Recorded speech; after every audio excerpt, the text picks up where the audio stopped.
നമസ്കാരം. സംസ്ഥാന മോട്ടോർ വാഹന വകുപ്പിൻ്റെ ഈ വർഷത്തെ വരുമാനം എത്ര എന്നുള്ളതാണ് ഈ വീഡിയോയിൽ പങ്കുവയ്ക്കുന്നത്.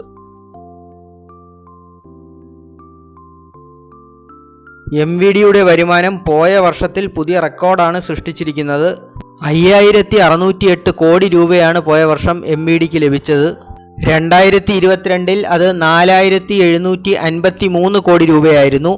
883 കോടി രൂപയാണ് ഒരു വർഷം അധികം ലഭിച്ചത്, അതായത് 18% വർധനവ്.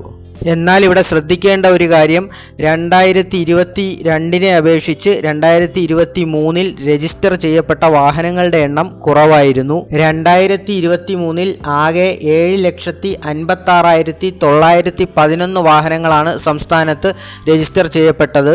2022 ഇത് 7,83,953 വാഹനങ്ങളായിരുന്നു, അതായത് 4% കുറവ്.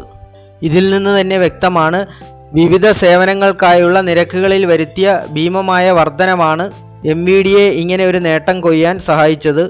ലക്ഷറി വാഹനങ്ങളുടെ ടാക്സും ഗണ്യമായി വർദ്ധിപ്പിച്ചിരുന്നു. സംസ്ഥാനത്ത് രജിസ്റ്റർ ചെയ്യപ്പെടുന്ന ലക്ഷറി വാഹനങ്ങളുടെ എണ്ണവും വർദ്ധിച്ചിട്ടുണ്ട്. കഴിഞ്ഞ വർഷം കൊച്ചിയിൽ രജിസ്റ്റർ ചെയ്യപ്പെട്ട വാഹനങ്ങളുടെ എണ്ണത്തിൽ ഗണ്യമായ വർധനവ് വന്നിട്ടുണ്ട്. ഇവിടെയാണ് കൂടുതൽ ലക്ഷറി വാഹനങ്ങളും രജിസ്റ്റർ ചെയ്യപ്പെട്ടതും.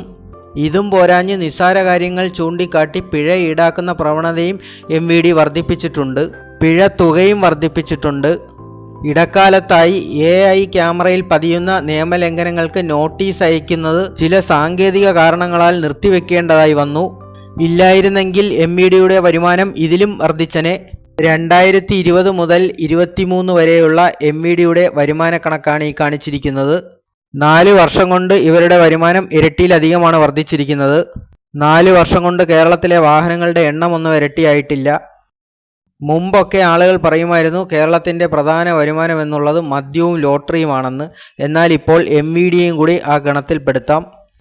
വീഡിയോ ഇഷ്ടപ്പെട്ടവർ ലൈക്കും സബ്സ്ക്രൈബും ചെയ്ത് സപ്പോർട്ട് ചെയ്യുക. താങ്ക്